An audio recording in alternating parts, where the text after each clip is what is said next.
कया चक्षुरुन्मिलितं येन तस्मै श्रीगुरवे नमः।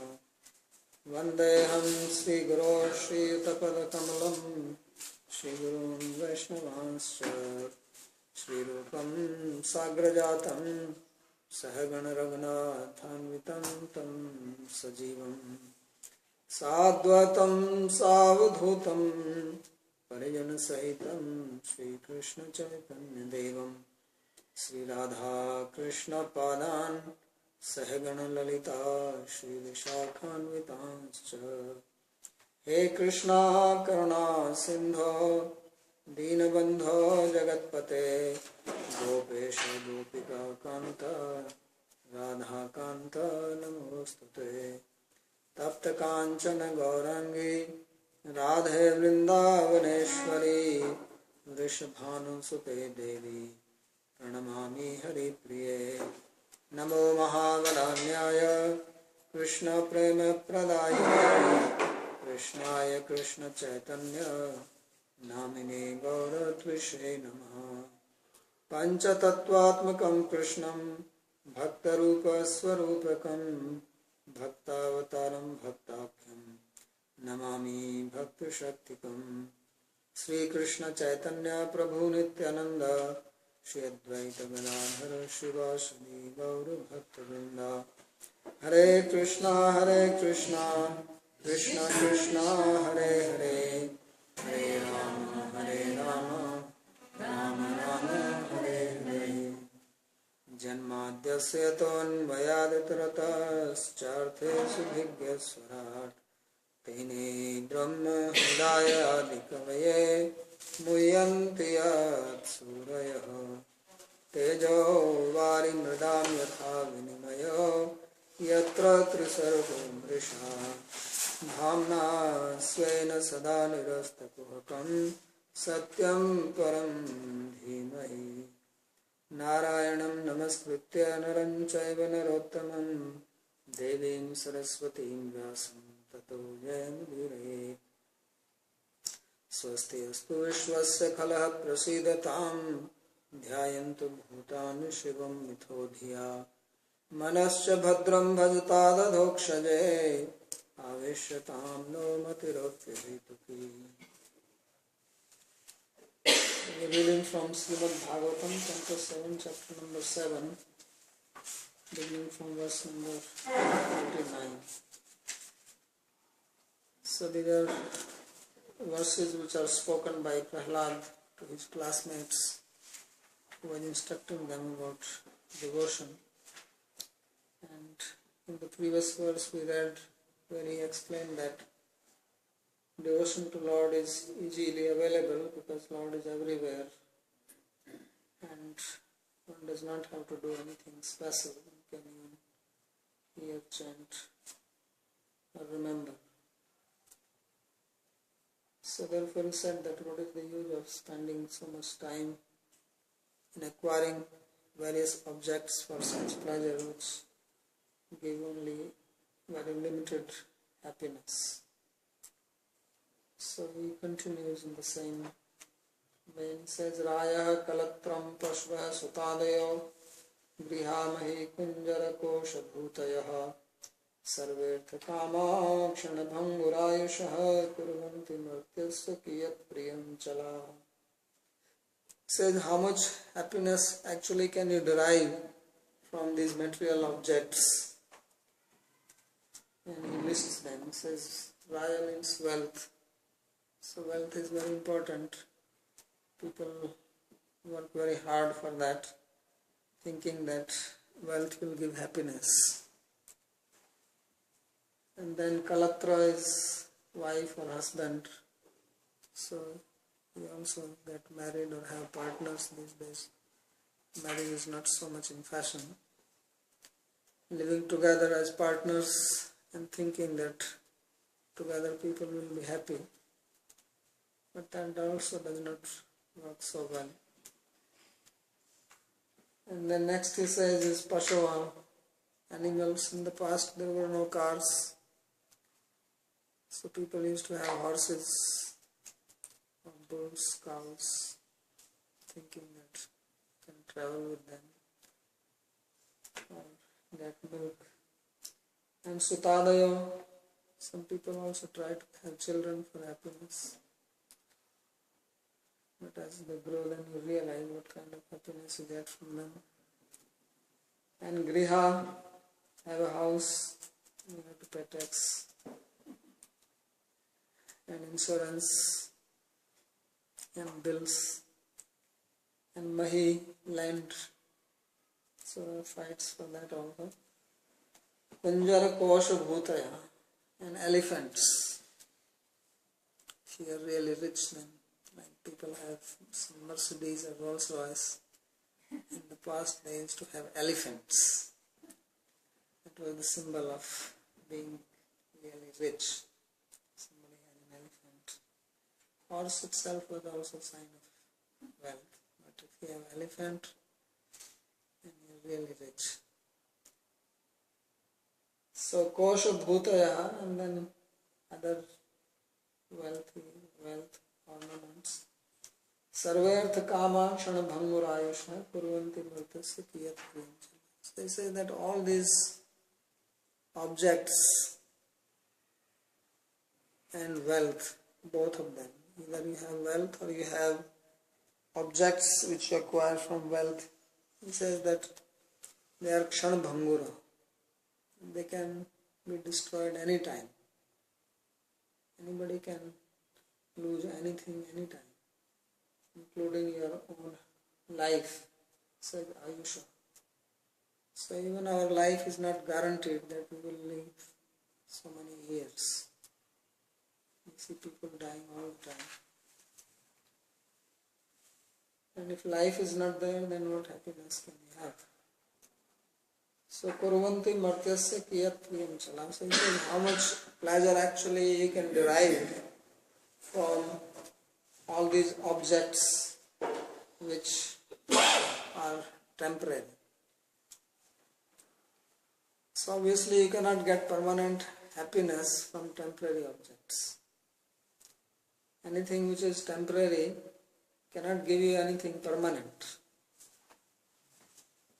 So all the objects are temporary. So you cannot expect stable or permanent happiness from them. And even if the object is not lost or destroyed, it is always changing. If you have relatives, they are not always young. You fall in love with somebody, become attracted to someone's beauty. That beauty is also temporary. And after some time the beauty goes away. If you are attracted to somebody's wealth, wealth is also temporary. So many people, they lose their wealth. So he is asking this question, that how much can you expect from all this? And in the midst of all this, you are permanent. You are eternal. But everything else around you, beginning from your body, is temporary. So therefore, if we want eternal happiness, it can only come from somebody who is eternal, not something or somebody who is temporary. So eternal is God, and therefore from Him only we can get eternal happiness. This is the logic which He is applying. So Sri Vishnu Chakravarti says, Nacha kaminam vasaikam sukhamapi vastuto asti ityaha rayo dhanani arthasya kamas. So he says that materialistic people, they are always running after material happiness. So he says that this material happiness is not real. And then he explains that how all these material objects, wealth, etc., they themselves are flickering in their existence. Evam hi loka kratubhi pratami Shaishnava satisayana nirmala tasmad drishta sutadushanam param bhakte kesham bhajatatmalabdhaye. So he says that in this way, whatever you achieve by your actions, it is only temporary. Because if the cause is temporary, the effect will also be temporary. And if your action is temporary, but it's not eternal, then the result which comes from that is also not eternal. So, some people may say, well, we perform yajna, sacrifices, and then by doing sacrifice you can go to heaven. So he says that heaven also is not eternal. Heaven is also temporary. And there are levels or gradations of happiness in heaven also. So then you become also disturbed when you see someone else enjoying more than you. So in heaven also there is a competition. Some people are having more pleasure than others. So those who are inferior, they are envious of those who are superior. And therefore instead of enjoying, they are only burning inside. Because envy is something which burns without fire. When there is fire, fire burns the dead body. Right? Somebody dies, in India we take the dead body and we put a fire and burn it. Envy is that which burns the living body. Because you burn inside. You don't like somebody is progressing, and there is a feeling of burning inside. So that envy is there in the heaven also. Because in heaven there are gradations. It says Satvik Shaya, then Nirmala. Therefore the pleasures there are also not pure. They are also mixed with suffering. So there is no pure happiness in the material world. Every happiness is mixed with some suffering. And every happiness brings conditioning here. Because whatever you enjoy, then you become slave of that enjoyment. You lose your freedom. Anything you enjoy, you lose your freedom to that object. And losing freedom is suffering. So all material happinesses are like that. So if you enjoy some food, you become slave of that food. If you take something, you become addicted to that, then also you have to suffer for that. Because you become dependent on that. And it is not possible to get everything all the time. Sometimes you will not get, and you have the desire, then what do you do? So this is what is called conditioning. And conditioning brings loss of independence. And loss of independence brings unhappiness, frustration. You feel dejected, sad, or you lament.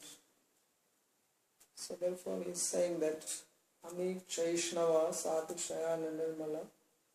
So therefore what is to be done? He says Tatsmad Adrushta Shuta Dushanam Param Bhaktya Eka Isham Bhajtatmaram. So he says therefore don't be disturbed by what you have heard or experienced. Because many things we have experienced in our life and we want to experience them again. Some pleasures. And some things we have not experienced but we have heard. That if you go to so and so place, it's very nice. I went there, you should also go. Like people always travel. So he says you give up all this and just perform devotion service. Become a lover of God. Bhaktya Ekya Isham Bhastad Atmalabdhaya. And by this you will realize yourself, you will realize God, and you will be eternally happy.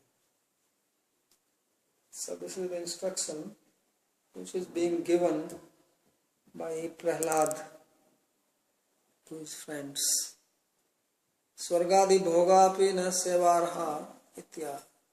He says that the pleasures in heaven, they are also not worthy to acquire.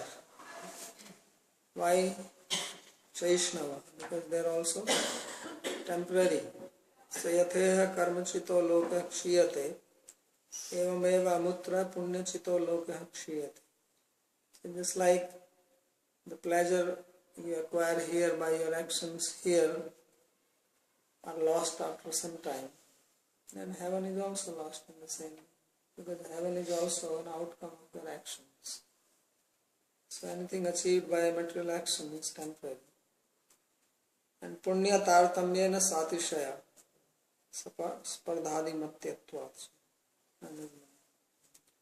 And some people do more pious deeds than you, so they get a better heaven.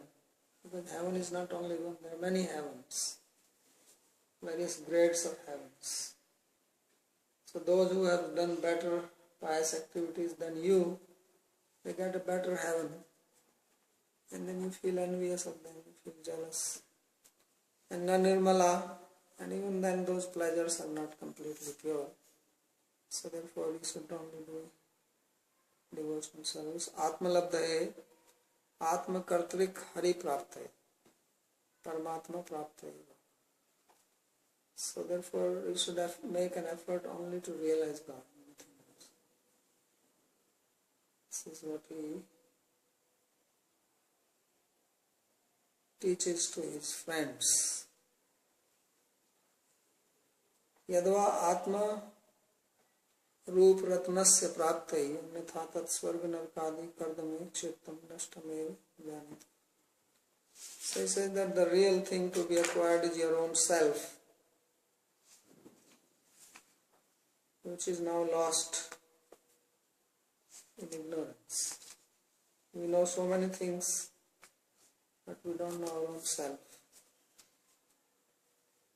And therefore we are always in ignorance. It's like you are lost in the forest. You know where you have to go, but you don't know where you are. So what will you do? You want to go to your home, but you don't know which direction you have to go, because you don't know where you stand.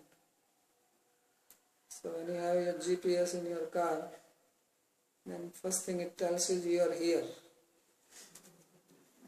Right? It tells you on which street you are. Because if you don't know in which street you are, then how do you know how you have to go? You take left or you take right, or you go front or back. Maybe you have to take a U-turn. So you have to know your destination, and you also have to know where you are. Then you can walk. So we live in this material world. Our destination is we want to be happy. That everybody wants. Nobody has any confusion about that. But we don't know where we stand, who we are, and where we are. So therefore he says that we perform this bhaktya eke ayusham bhajtatma labdha. That you worship the Lord with one-pointed devotion, so that you will realize yourself, you will realize Him also. So that is the most important thing to know yourself. And if you don't know yourself, you don't know anything. You may be very learned, scholarly, but you are ignorant, because you are lost in the forest. You may know the map of Paris, but you don't know how to go there, because you are in the forest, you don't know which side to go. So first thing is to know yourself. And therefore he says, Bhaktya ekya isham bhajtat atmalabdhe. That you worship the Lord. Yad adhyarthyeha karmani vidvan manas manya sakrinnaraha karoti yato viparyasam amogham vindate phalam. So now somebody can say that, why are you speaking so harshly? In this material world there are many intelligent people, right? People who are Nobel laureate scientists, they have high IQ. And and they're very smart, they can answer your questions. You ask them, they have answers. So why do you think that people are not intelligent, they are ignorant? So he said, yes, there are many people who think they are intelligent. But the sign of intelligence is, what is the sign of intelligence? That there should be a smile on your face.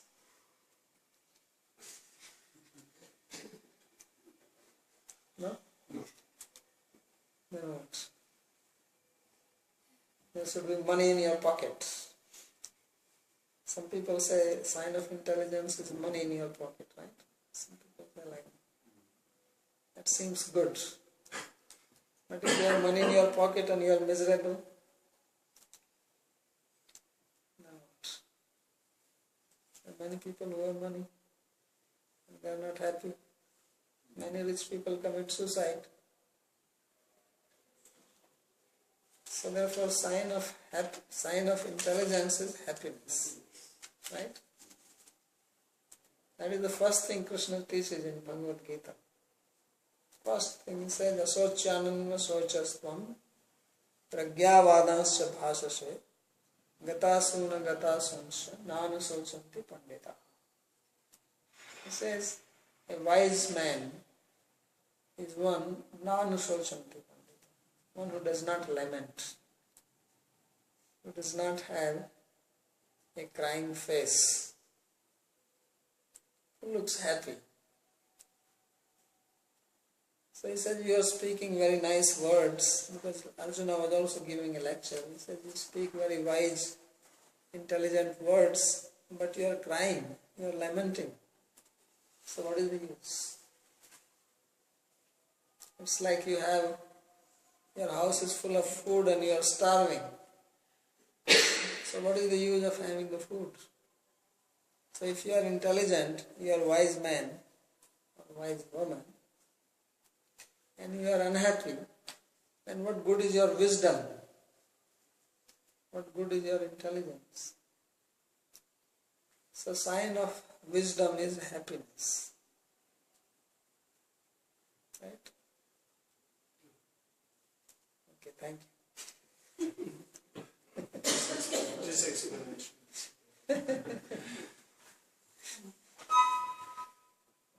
Because what is the use of having so many things around you? You have relatives, you have family, house, car, big bank balance, and you are sitting in your house sad. But you may not have many things around you, you may be living in a simple hut, but you are happy. So which one you prefer? Of course people will say, well, I want all these things. Yes, you can have, but if you are not going to be happy with all that possession, what is the use?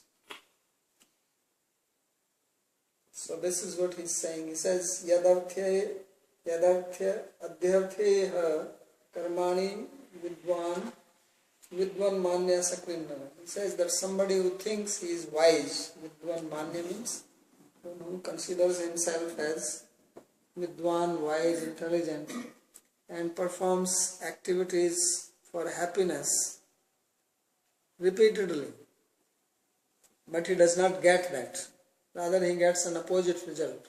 Viparyasam amogham vindate phalam. Then he is not wise. So that's what happens. That most people, they are trying for happiness, and they end up in trouble. Yadarthe yat sankalpya atah sankalpitat viparyasam viparitam phalam amogham avashyam prapam. So we have desire, we make some plan that I am going to do this business, or I am going to work in this particular way, or have this person or this relation. And obviously our plan is that by that I will be happy. But then when I do it, the result comes just the opposite. So this happens time and again. So he says repeatedly, People do that. You get into one relation, does not work, then another one, and then you go on doing it. So then what is the problem? He says because these people, they are not understanding the cause of trouble. And that is ignorance of the self. So if I am ignorant and I meet another ignorant person, so ignorant plus ignorant will become knowledge? No. No, you will multiply more, you will become more ignorant. So one beggar meets another beggar and they think that they will become rich. So everybody is begging in this world for happiness. So then two beggars come together, they think together we will be happy. So sometimes they say that misery loves misery. So you are miserable, you get another person who is miserable, and then you think both of you will be very happy. So it does not work like that. So if you want to be happy, you have to be with people, those who are happy. And happiness cannot come in ignorance, although people quite often say that ignorance is bliss. Ignorance is bliss in ignorance. That is the bliss in ignorance. Means you become like a rock. You lose your awareness. Like people take drugs. They feel very happy. But any sane person understands that this kind of happiness is ignorance. No wise people wants that kind of happiness. But many people want it. So therefore ignorance cannot give us happiness. Happiness will come only when you are situated in knowledge, and knowledge begins with the knowledge of yourself. That is what spirituality means. That is the beginning of spirituality, to try to understand yourself as distinct from the body. So this is what is said, the Atmalabdha.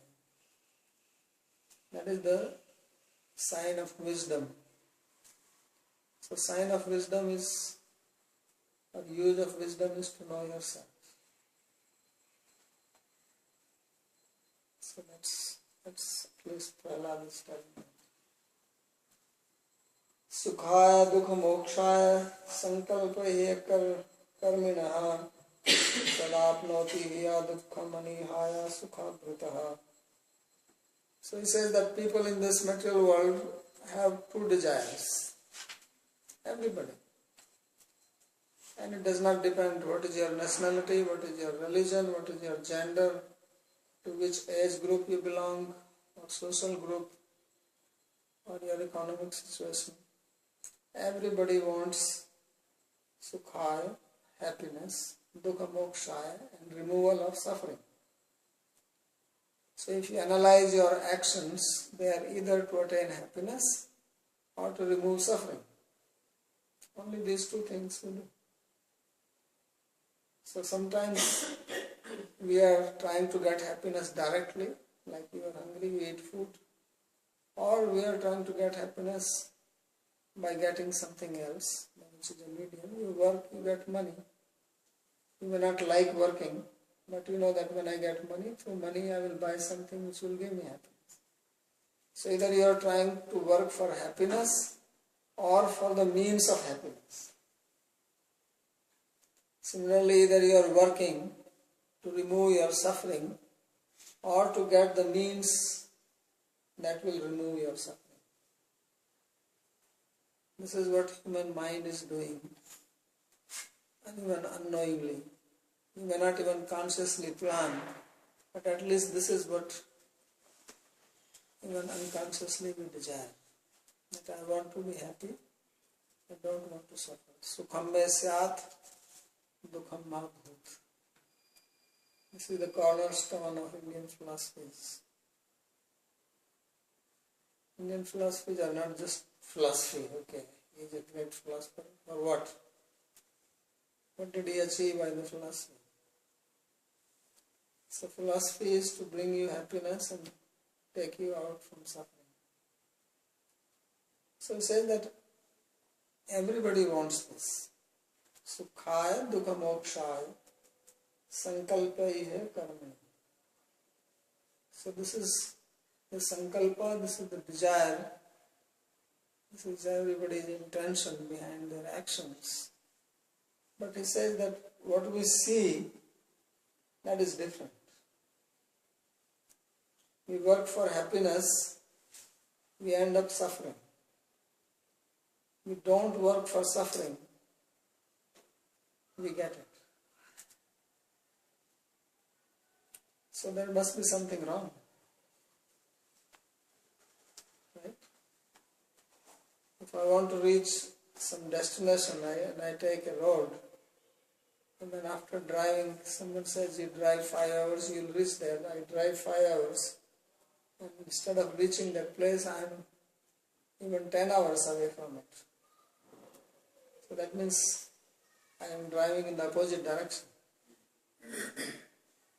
So I want to reach a place called happiness, and just opposite of happiness is suffering. So instead of reaching the place called happiness, I reach the city called suffering. So that means I drove in the wrong direction. But that's what we do not know. So that will only happen if you don't know who you are and where you are. When you are lost in the forest and you think that if I walk to east I will reach my home, but your home is actually on the west side. So you are even going far away, further away from your house. So this is because of ignorance. So the root cause of our suffering is ignorance of ourselves, knowledge of ourselves. And all other actions, they become mired with ignorance if I don't have knowledge about myself. So he says, Sukhaya dukha mokshaya sankalpaiya karmina, that all beings, karma means all people who are doing work, they are performing work only for these two things. Sadapnoti ihaya dukkham. He says, but by their desires, they are always ending up in suffering. No matter what you do, sooner or later, everything ends up in suffering or frustration. So anihaya sukhavrita. But if you give up the desire for material objects and this whole idea that I will become happy with material objects, then what will be the outcome? He says you will become happy. So anihaya hetoho sukhavrita suparipurnasya. Asahi paramam dukkham nairasyam paramam sukham. So this desire that I will become happy by acquiring some material objects, material possessions, this, he says, is the root cause of happiness, unhappiness. You give that up, you are happy.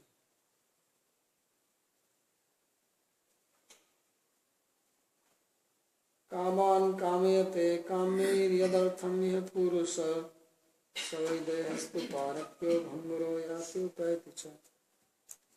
Then he gives one more logic. He says that you desire material objects, and those material objects are meant for body. Right? Whatever it may be, food, sex, money, house, it's all for the body. But the body itself will leave you. So then what happens to all your possessions? When Alexander was dying, he became enlightened. So he had three wills. He said that when I die, he knew that he is going to die. So he became sick, came to India and got bitten by mosquitoes. Malaria. Right? And that. Maybe diarrhea also.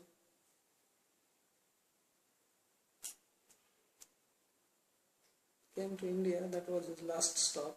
And he went back and he died. At least he came to India.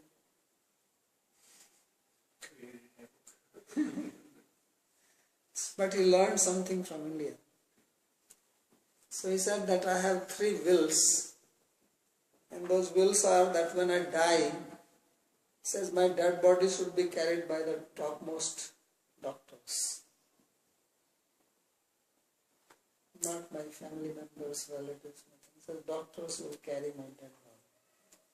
That was number one.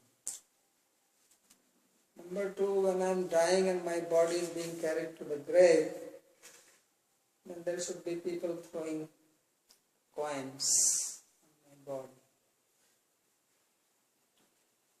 And number three, he says that my hand should be kept outside the coffin. So usually that is not the practice. You keep your hands inside. So his hands should be hanging outside. So everybody was very surprised. They said, what kind of will is this? People thought he's going to will his kingdom or his wealth or all these things. So he said, I don't care about that. He became renounced. So then they asked that why you want to do this? So he says, this is to educate people. Number one, he says the best of the doctors are carrying my dead body. That means they cannot protect it. You think that doctor will save your life? He says, I had the best. They could not save me. So death is inevitable. So always remember this.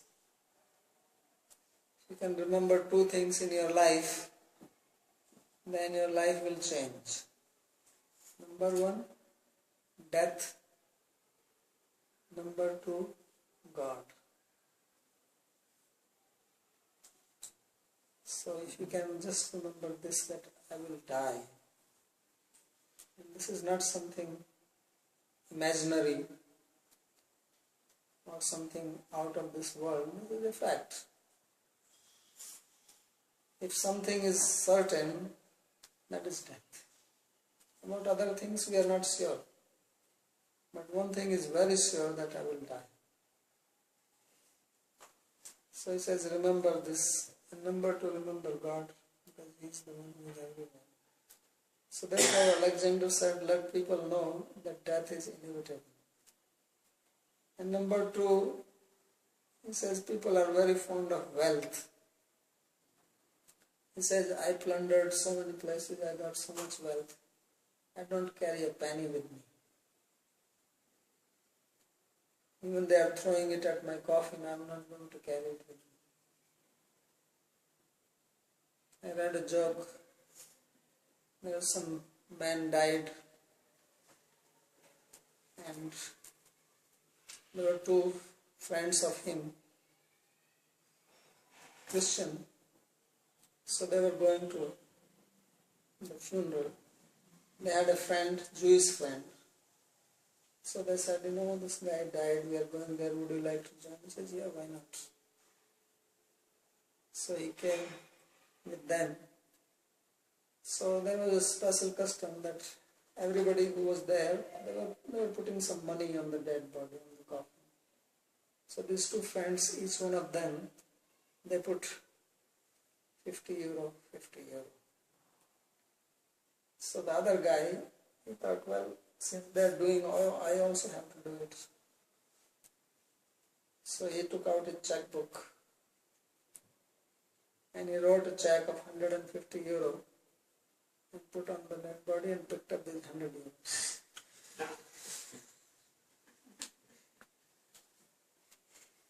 So he was smart.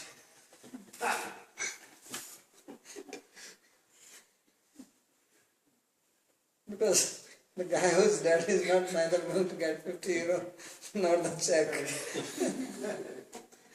So he didn't want to feel left out that I didn't give anything other my friends are giving. At the same time, he didn't want to lose money.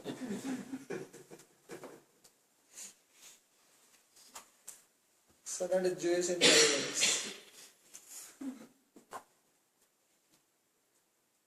So therefore, Alexander, he was showing that how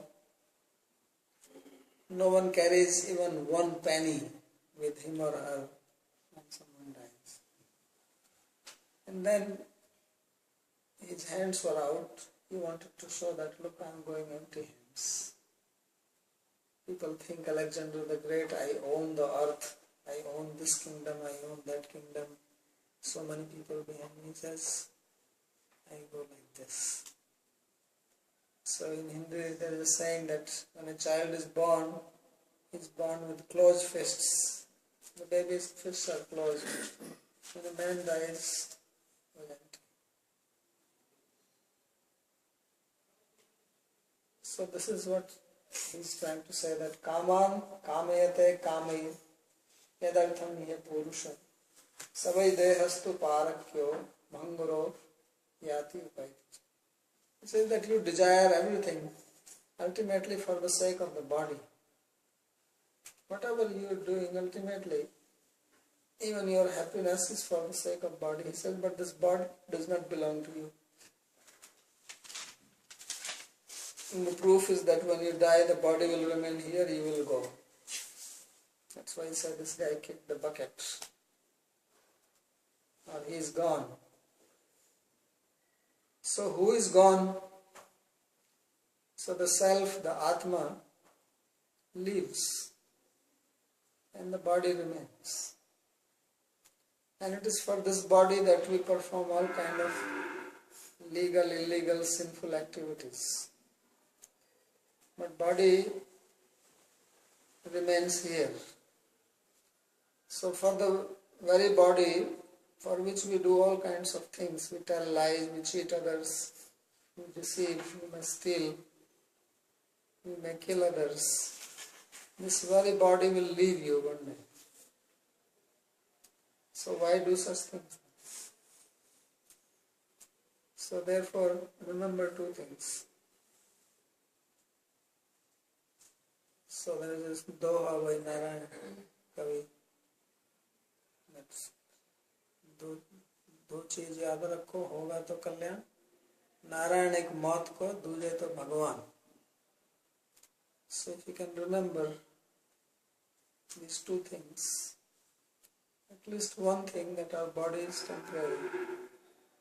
So this is what Prahlad is saying. Kaman kamyate kami yadarthamiya purusha savai dehastu parakya. He says this body is parakya, means it belongs to others. Others means when the body dies, then if you bury it, then worms will eat it.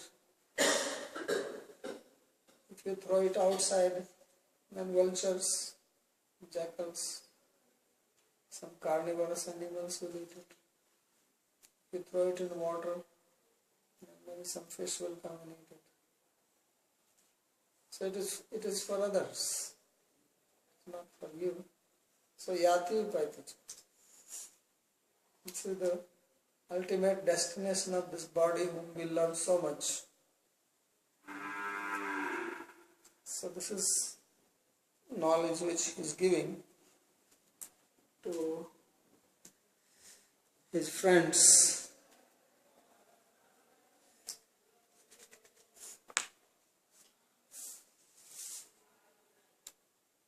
कामे कर्म भी अपैति नश्यति उपैति पुनरपि दुग्धानार्थम उत्पाद्य.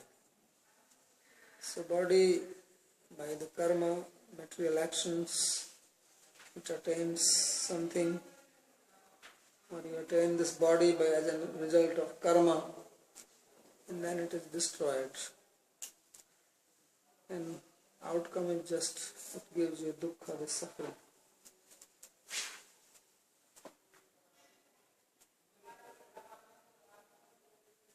So kimu vyavahitāpatyadāragar dhanādayah Rajyam kosa gajamatya bhrityapta mamataspadaha. So he said, if this is the situation with the body, which is the closest to us, then what to speak of things which are a little bit removed, such as your children. They are not as close to you as your body, or your wife, or your house, or your wealth, or your kingdom, or treasury, or elephant, which means cars, bicycles, or other gadgets, and your ministers, if you are a king, your servants, relatives, or any other object of attachment you have, they are even removed further away than the body. So body is the closest to you, and even this body is not yours, then what to speak of things which are not even as close as you. So these are some very important points which he is making, which one can meditate upon, because this is a reality. It may not appeal nice to hear this, but this is the bitter truth. Sometimes bitter food is good for liver. If you eat Karela, then Ayurveda says it is good. You may not like the taste, you may like sweets, but then you get diabetes. By eating Karela, you will never get diabetes. So this is the bitter truth. By hearing it, you will never fall into illusion. There may be other statements you hear, enjoy, don't worry, life is like that, this is the truth. So you may do that, but ultimately you will be in trouble. So this is what he is trying to instruct to his friends.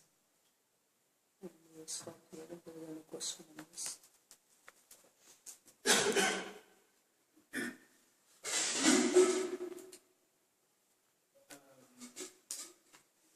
You said that eternal happiness can only come from eternal. Yes. Don't you think so? Don't you think? Yeah, well, I'm just... So there is this... So that means it cannot be compared, or there is no point of comparison between eternal happiness and the experience of eternal happiness with the sukha or the material happiness in this world. No, there is no comparison. So when the Shastra speaks of sukha and ananda, these are two completely different categories. Yes. So just like I said, one is like 0, another is a positive number. So there is no comparison. So when Krishna, now you quoted this verse, one of the three from lamenting and anchoring, is happy. So that is material happiness. That is not ananda. Well, the idea is that you cannot be free from material desires unless you have spiritual desire. Because you have to give something to the mind. Mind always has thoughts and desires, emotions and feelings. So either you can have material or you can have spiritual. So when it is said become free from desires, this means become free from material desires and have spiritual desires.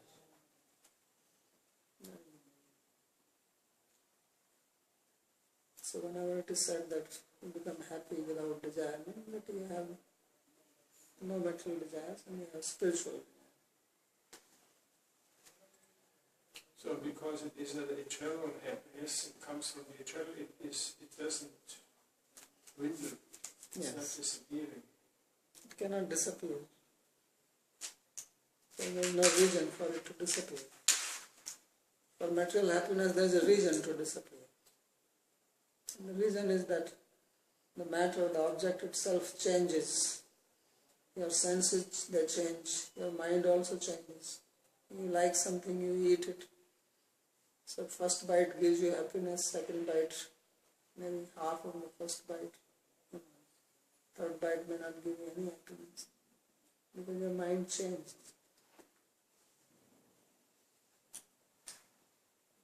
Now, your statement that the intelligent man is the one who smiles all the time. Now, most of the pictures we see of great spiritual personalities, they look rather sober and serious. There's only smile. See a smile on their face. Therefore you look at Krishna. Smiling all the time. All right. Then he's the only intelligent one. Yes. That's why he says that you worship him. Other people, you see, they are serious because they are trying to reach him. Yes. They are serious about him. They have become serious about the real business. That's why they look serious. Now when Krishna says in Gita that in Sattva Guna you become conditioned by happiness. That is material happiness. But that is also conditioning. That's what he's saying. And that conditioning will give you suffering. Any conditioning will bring suffering, frustration. So that happiness that is generated in Sattva Guna comes from knowledge of it comes from the mind becoming peaceful, undisturbed. But then there will be so many situations which will destroy your mind. In this material world, things keep on changing and everything is not according to your desire. So then you'll be irritated by it. Because you are so attached to peace. Sattvic happiness means being peaceful, renounced, having no responsibilities, no cares. So to live that life is also not easy.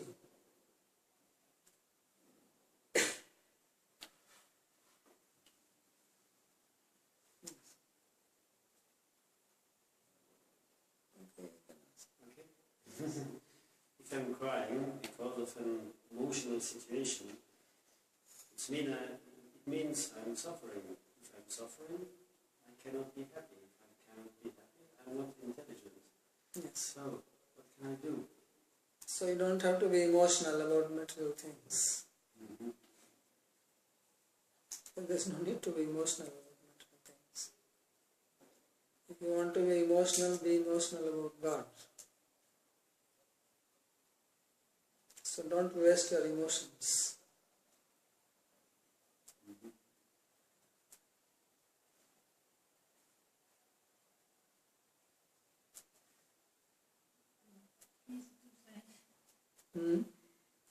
Easy to say. Yeah, it's easy to say because we have been practicing all the time the wrong way. That's why I said that this you may not like to hear because this is a bitter truth. It's like a medicine for the sick people. People in the material world are sick because of ignorance. Like you are lying in the bed, lazing around, somebody wants to wake you up, you don't like it. But the person is actually trying to wake you up. So this is waking up call. So you may not like it, but this is what is the truth is. Otherwise we are just dreaming.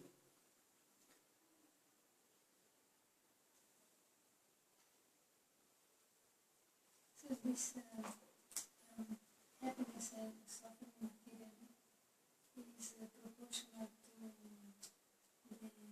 grade of desire, of intense desire that we have. Yes. Enjoyment. Yes. So then, now in heaven, for example, you say that there are different gradations also there, and people are ambiguous, and they have also this conditioning because of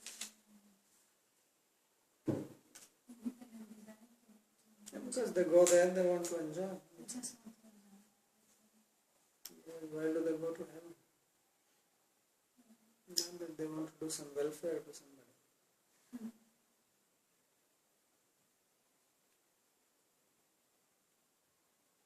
So then you need to bring to zero the desire to I said zero means you have to have spiritual desire. You have to have desire for service. That's why he says you worship, you serve the Lord. He's not saying bring your desire to zero. Say that you give this up and bhaktya ekya isham bhajata.